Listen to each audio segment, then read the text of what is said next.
What's up, Champions fam? It's Zeke 410 back with a brand new WWE Champions video. Now, when it comes to this week's content overall in WWE Champions pertaining to October 2020 Zombie Apocalypse MLC, it's a pretty dead, laid back, and chill one to say the least. Nothing really is going on this week. Granted, we do have a brand new MLC limited time tour that's open and available for our champion waifus. We also got a blitz to prepare to grind up coming very shortly. And this weekend, we do have another showdown tournament about to go down. Not really that much is going on this week, but hey, that could be a good thing or a bad thing, depending on who you are.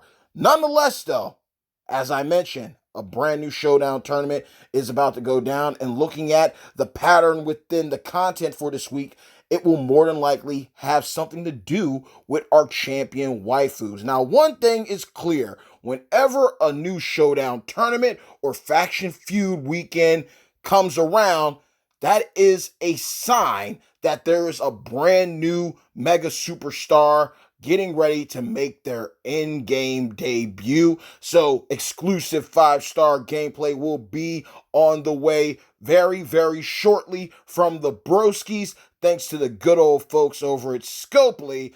And looking at how everyone's been talking within the community, looking at the intel servers, granted, things are always subject to change. More than likely, the next two superstars to be zombified for this month-long contest are none other than the Empress of Tomorrow, the current Raw Women's Champion herself, ZAsuka, and the root of all evil himself, Aleister Black. Now, I am actually looking forward to seeing if that's going to be the case. Now, obviously, Aleister's going to be making his debut later on in the MLC, if it's really going to be him when everything's said and done. And no lie, he fits the theme. I can easily see Aleister Black being a beast mode top-notch zombie. Now, whether or not he's going to be a free-to-play friendly zombie, I don't know.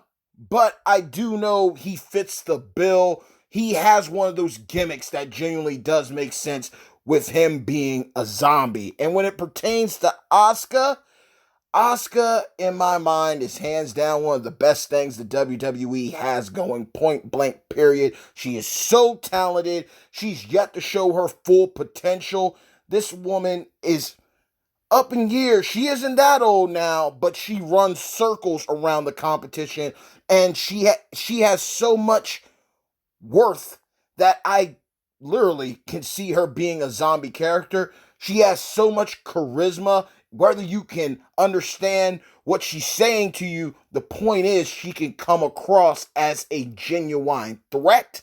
And in my opinion as well, I even feel that Tech ZAsuka is hands down one of the most underrated female champions in the game.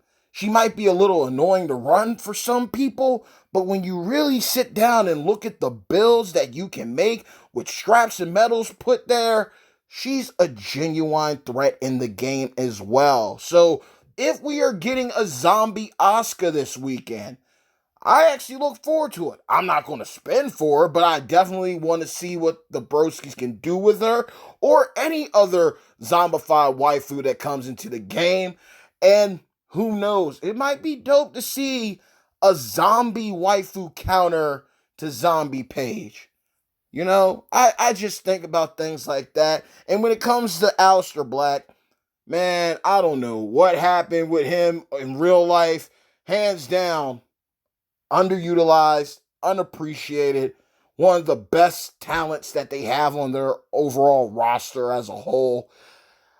I still have faith that they're going to turn things around for him, but in the game, y'all already know what's up. His NXT version as a striker is a beast mode free-to-play unit that everyone has a chance of picking up. He is in a god tier unit, but because he's a striker and he's able to cycle, he is viable for any roster who has him. And y'all already know about modern era technician Aleister Black, okay? He's always in the conversation now for the best techs, even with Mankind out now and Kofi Against All Odds, who's amazing, immaculate. Root of All Evil Black is definitely one of the better technicians in the game. And of course, my boy, Phantom Phenom Taker, too. But that's always up for discussion and debate. But a zombie Aleister and a zombie Asuka, if these are the next two zombies up to bat to be released in the game, who are you most excited for? And I gotta also say this too. Look, we talk about these champions all the time. Whether you pull them or not, it doesn't have to become a discussion about, oh, another champion I'm never going to get. Sometimes just take the moment to appreciate the character. Appreciate, maybe you're a fan of Asuka. You're happy to see a new version of her. It doesn't always got to be a thing of it becoming very toxic. And I get it. I understand what game we're talking about here. But you know what? I have come to learn to appreciate a champion whether I pull them or not. Sometimes you just sit back and look at them and you can at least admit or agree, hey, this champion's really garbo. Or, hey, this champion's really good. They seem really fun. And even if I don't get them, I wish everyone else nothing but the best of luck at the end. And it's just cool to see that champion. And even if you don't pull them, you can look at the gameplay videos and start thinking of ways of how can I counter that? Who's on my roster? How can I run this waifu of mine to take out this brand new waifu? Or how am I going to run one of my new male champions to take down this new male champion? There's more to it. You can still be optimistic even when things seem very pessimistic. Turn negatives into positives. But with that being said, I've been around too much. Supposedly, Zombie Aleister and Zombie Asuka are on the way. Which one are you more excited for? And what are your thoughts overall about zombies? Like, zombies are definitely a subcategory that definitely get respect put on their name for sure, because there's a couple of bad ones, but there's also a lot of good ones. And if you pull for these champions, think about it like this too. The same way things went with Zombie Brian this past weekend. You might not walk away with the champion now, but you might get blessed. If you do pulls, that is. You might get blessed, get enough shards, so when they come around the next time, if they come around the next time, you might pull them then and there. RNG is going to be RNG regardless. But nonetheless, I wish you all nothing but the best and have an amazing weekend. Take care of your limited time tours. Take care of your grinding of your blitzes. Get that knocked out ASAP so you can just chill and vibe and prepare your showdown tournament strats so you are good to go there as well. Bad times don't last, but champions do. Mad love to each and every single one of you, and my beloved hashtag champions fam. And until next time, stay tuned. Peace.